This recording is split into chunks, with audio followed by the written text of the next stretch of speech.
Bien que notre époque soit envahie par la culture psy, seule une minorité d'entre nous ose l'aventure d'une thérapie ou d'une psychanalyse au long cours. Mais nombreux sont les candidats à la confession télé pour parler, se justifier ou tenter d'être reconnus. Ça a changé ma vie. C'est-à-dire n'y allez pas trop fort quand même, hein, pour me faire plaisir. Non, pas pour me faire plaisir parce que c'est la vérité. Comme les séances de confession publique des siècles passés, il semble bien que ces aveux cathodiques devant des millions de personnes puissent avoir des vertus thérapeutiques. Nos invités ont commencé par tremper leurs lèvres dans une coupe de champagne pour un anniversaire ou une fête de famille vers l'âge de 12 ans. Vers l'âge de 15 ans, ils prenaient leur première cuite et ensuite, comme 3 millions de Français, ils se sont fait happer par cette pieuvre que peut devenir l'alcool. Les détracteurs de ces émissions confession à succès taxent les téléspectateurs de voyeurisme. Mais d'autres observateurs leur reconnaissent une utilité quasi publique.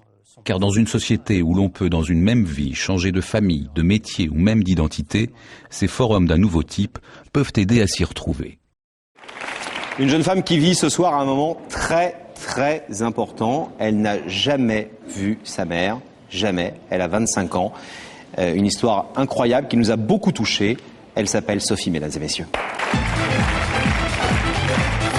Parce qu'elles font un carton, ces émissions vont croître et se multiplier. Sur TF1, l'une d'elles va travailler la mise en scène de l'aveu ou du pardon, en créant ses propres rites quasi liturgiques. L'audience est là, les critiques sifflent, c'est la rançon du succès. Il n'y a pas 36 démarches à faire, quoi, à part une RIF en préfecture ou au commissariat. C'est quoi une RIF? C'est une recherche d'intérêt de famille, pour retrouver quelqu'un de la famille. Oui. Malheureusement, ça donne pas grand-chose, quoi. Tous les participants à ces émissions le disent et sont d'accord avec les psys et sociologues qui ont observé le phénomène. On ne peut pas venir exposer sa vie n'importe quand ni n'importe comment si l'on veut que cette expérience soit positive. On peut avoir envie de venir sur un plateau télé pour de mauvaises raisons, pour faire de la provoque, régler des comptes ou pour le mirage de la notoriété. Et là, il y a de la casse. Il faut dire que, pris par l'urgence de remplir chaque semaine leur plateau, les pros des castings télé n'ont pas toujours le temps ni le doigté nécessaire pour dissuader les gens fragiles ou les kamikazes. On essaie vraiment de préparer les gens en leur disant, vous savez que vous allez donc parler de tout ça devant des millions de personnes et que le rideau, il peut rester fermé. Les dérives de ces émissions confession ne se font pas attendre. Car de la télé-confession à la télé-exhibition, il n'y a qu'un pas. Et les jeux du cirque, on le sait, ça fait des victimes. Vous avez subi combien d'opérations de chirurgie esthétique? À peu près 8. Environ 8. 8 opérations. Certaines émissions racoleuses jouent même la caricature.